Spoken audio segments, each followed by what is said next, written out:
여러분 반갑습니다. 성화영TV 드디어 요르단 첫 시간이 밝았습니다. 성화영님 안녕하세요. 네, 안녕하세요. 네, 잘 지내셨죠? 네, 그렇습니다. 예, 멀리 이집트를 다녀와서 이제 저희가 요르단으로 떠나보려고 합니다. 네네. 요르단까지는 어떻게 갈 수 있나요? 자, 요르단은 이스라엘과 바로 인접해 있잖아요. 그런데 다행스럽게도 요르단과 이스라엘 사이에도 평화협정이 체결돼 있어가지고 저희들이 요르단과 이스라엘 사이에는 자유롭게 왕래할 수가 있습니다. 그럼 평화협정이 체결되지 않은 국가도 있나요? 라고 질문할 수 있겠죠. 그러게요. 레바논이나 아니면은 시리아 같은 경우는 이스라엘과 국경을 맞대고 있는데 그들은 적대 관계예요. 자, 그러니까 이스라엘 도장이 찍혀 있으면은 시리아나 레바논을 입국을 할 수가 없어요. 뭐 그 정도로 거기는 철저하게 아주 그냥 그 서로 적대 관계를 유지하고 있는 어떤 곳이거든요. 자, 그런데 시리아 도장이 찍혀 있더라도 이스라엘로는 입국할 수가 있어요. 그러나 엄청나게 조사를 받아야 되는 것이죠. 아하. 그래서 저도 한번 시리아 레바논을 갔다 온 다음에 이스라엘 입국했다가 그냥 거의 1시간 이상 조사를 받았던 어떤 경험이 있거든요.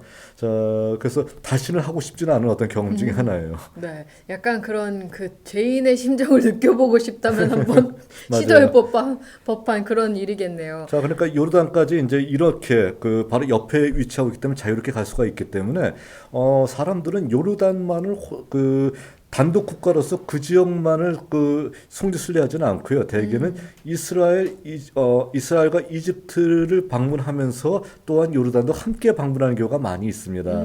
자, 그러나 그래도 요르단을 직접 입국할 수 있는 방법은 여러 가지 방법이 있거든요. 물론 직항로는 전에는 대한항공이 떴었는데 요즘은 안 뜨고 있고요. 코로나 때문에 터키 항공을 통해서 이스탄불까지 갔다가 이곳 요르단으로 오는 방법이 있고요. 아니면 아랍계 항공들 있잖아요. 아랍에미레이트 항공이나 뭐 카타르 항공을 타고 가서 이곳까지 오는 방법이 있고요. 요르단의 수도 암만까지 오는 방법이 있고, 그래서 모두 그 중간에 있는 어떤 그 체류 시간을 포함해서 한 14시간에서 15시간 정도를 비행하면 이곳에 도착할 수 있습니다.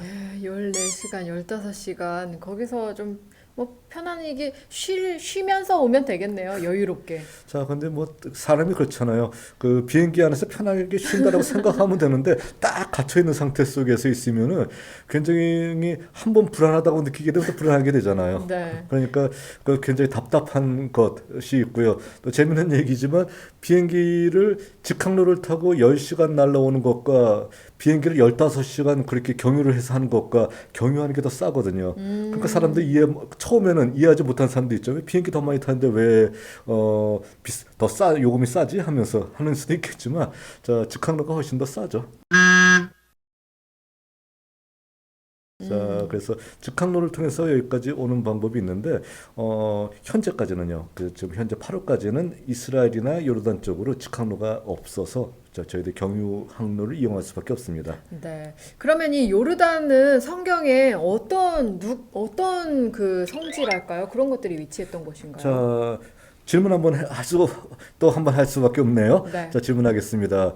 롯이 딸들과 잘못된 관계를 통해서 낳았던 아들들이 있었었죠. 누굽니까? 암몬, 그리고 모압. 모압이죠. 네. 자, 그러니까 암몬과 모압이 바로 그 롯으로 말미암아 나왔었는데 그들이 바로 이 요르단 지역에 위치하고 있었었고요. 그리고 에서를 통해서 에서가 시조가 되었던 민족은 누군가요? 에돔이죠. 네. 그러니까 에돔 지역도 바로 이 요르단 지역의 남쪽 지역에 위치하고 있어요. 사해 남쪽 지역이 바로 에돔 지역이죠. 자, 그러니까 에돔 지역, 모압 지역, 암몬 지역이 이 자리에 위치하고 있고요. 그리고 요단강 동쪽 지역을 분배받았던 지파는 어딘가요? 그 요단강 동쪽 지역은 바로 요르단 지역이잖아요. 그렇죠. 루벤, 갓, 므낫세 반지파 이렇게 이제 분배받았잖아요. 두 지파 네. 반이요. 네. 자, 그랬을 때 이들이 이제 바로 이 요르단 지역에 위치하고 있었었는데 므낫세 반지파는 좀 넓은 영토를 차지하고 있었거든요. 네. 그래서 그 지역을 므낫세의 손자 이름을 따서 이 지역이라 부릅니다. 뭐냐면 길르앗이라고 불렀던 것이죠. 그래서 길르앗 지역까지 네. 위치하고 있다는 거예요. 아하. 그렇군요. 이 요르단에 대해서 저희가 이야기를 나누고 있는데요. 근데 이곳이 또 경계를 짓는 강이 있다고 알고 있거든요. 자, 예전에는 그 각 그 영토와 영토를 구별하는데 우선 자연 지물이 있어야 되잖아요. 그러니까 그렇죠. 산맥 또는 강이 있으면 제일 구별하기가 쉬울 거 아니에요. 네. 자, 그랬을 때 여기는 뭐 산맥이 있을 만한 지역은 아니거든요. 그래서 강이 흐르고 있고 그 강을 통해서 영토를 구분했었다는 겁니다. 그래서 맨 밑에는 에돔과 그리고 사해 동쪽에 있는 모압 지역을 구분하는 강이 어떤 강이냐면 세렛강이에요. 그러니까 세렛강을 통해서 모압과 에돔을 구분했었고요. 또 모압과 암몬도 구분이 돼야 될 거 아니에요. 네. 모압과 암몬은 아르논강을 통해서 구분이 됐습니다. 아르논강. 그리고 또 암몬과 길앗도 구분이 돼야 될 거 아니에요. 암몬과 길앗은 바로 야복강을 통해서 구분이 됐습니다. 야복강은 우리 야곱의 사건을 통해서 잘 알고 네. 있잖아요. 자, 이렇게 해서 구분이 되어 있기 때문에 자, 요르단 지역을 남쪽에서 북쪽으로 쭉 올라가면은 아, 여기가 어디 영토이다라는 것을 금방 알 수가 있어요. 왜냐하면은 세렛강을 지나기 이전까지는 에돔의 영토였었고요. 그리고 또 세렛강을 지나게 되면 이제 모압의 영토 들어오고 아르논강이 보일 때까지는 모압의 영토였다가 아르논강을 지나게 되면은 그 다음부터는 암몬의 영토였고요. 또 야복강을 지나게 되면 그 다음부터는 길앗의 영토가 되기 때문에 굉장히 영토 구분이 확실하게 잘 될 수 있는 어떤 장소가 바로 요르단 지역이라고 할 수 있습니다. 네. 이 요르단 지역을 그럼 성지순례하면서 그런 재미가 있겠네요. 이 강 넘어서는 바로 어디예요? 그렇죠. 이렇게 네네. 보면서 그런 재미를 또 하나 느껴볼 수 있을 것 네네. 같아요. 네. 그러면 이 저희가 요르단 첫 시간이니까 전체적으로 이 요르단 안에 어떤 성지가 있는지 좀 궁금해요. 자, 요르단도 구약 성서에서 우리가 뭐 에돔, 암몬, 모압이 늘 등장하고 있는 어떤 나라였었으니까 네. 굉장히 중요한 성지들이 많이 있겠죠. 네. 근데 가장 중요한 성지 하게 되면 모세와 관련된 성지가 이곳에 있습니다. 어디냐면요. 모세가 하나님께서 너는 가나안 땅에 못 들어간다 얘기했었을 때, 자, 모압 평지에서 모세가 느보산으로 올라갑니다. 느보산에 올라가서 느보산에서 가나안을 조망하고 그곳에서 숨을 거두게 되잖아요. 바로 모세가 숨을 거뒀던 느보산이 요르단에 위치하고 있습니다. 아호. 자, 이 지역도 굉장히 중요한 어떤 성지라고 얘기할 수 있겠죠. 자, 이 장소가 있고요. 또 중요한 장소가 어디냐면은 우리가 보통 그 우리야 밧세바의 남편이었던 우리야가 어느 전투에서 싸우다가 전사하게 된다라고 성경에 기록이 되어 있어요. 어디냐면 라빠성 전투거든요. 네. 그 라빠성이 바로 요르단에 있고요. 오늘날에 요르단의 수도인 암몬이 바로 라빠성입니다. 자, 그러니까 이 지역도 굉장히 현재까지 유적이 잘 남아 있고요. 네. 이 지역도 저희들이 한번 살펴보면은 굉장히 많은 것을 살펴볼 수가 있고요.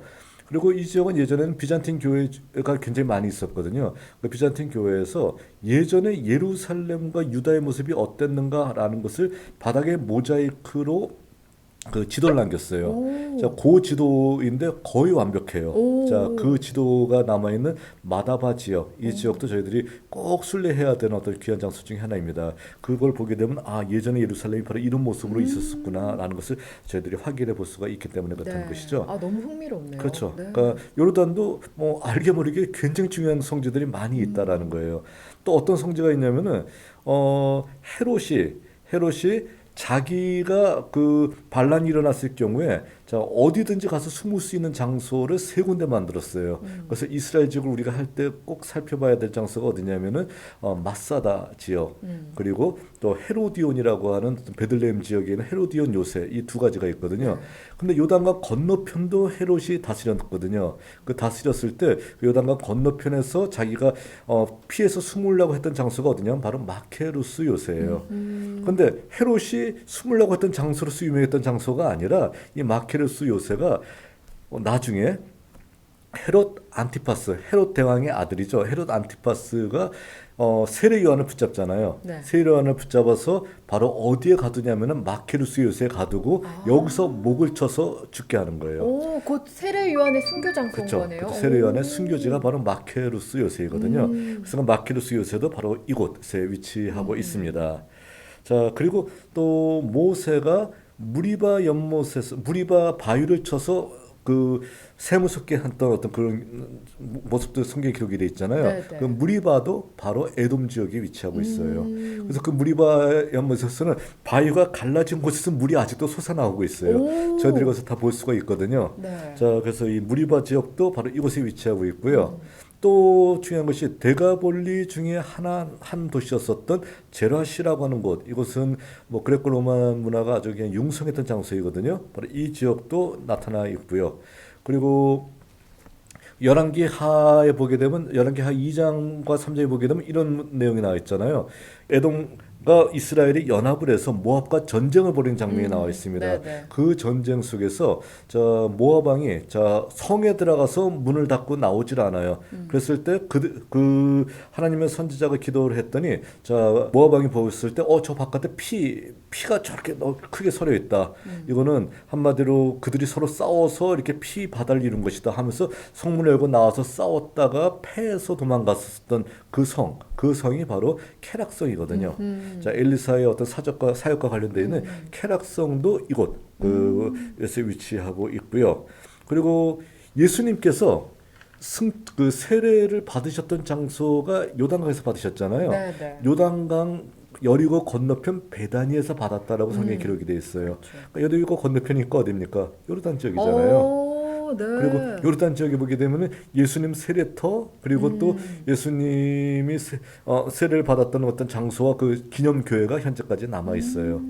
자, 그리고 또 이곳과 관련되어 있는 또 다른 어떤 사람이 누구냐면은 엘리야가 하늘을 승천할 때 아하. 여리고에서 선지자 생도를 만난 다음에 엘리사와 더불어서 요단강을 가서 여리고 쪽에서 요단강을 겉옷을 쳐서 가르고 그곳을 건너갔잖아요. 네. 그리고 거기서 승천했잖아요. 네. 그러니까 어디에 요단강 건너편은 다 요르단 요르단. 지역이잖아요. 그러니까 요르단 지역에 바로 엘리야 승천 언덕이 있어요. 근데 거기는 요즘도 가보게 되면 회오리 바람이 많이 불어요. 아. 엘리야가 회리바람을 타고 승천했었잖아요. 네.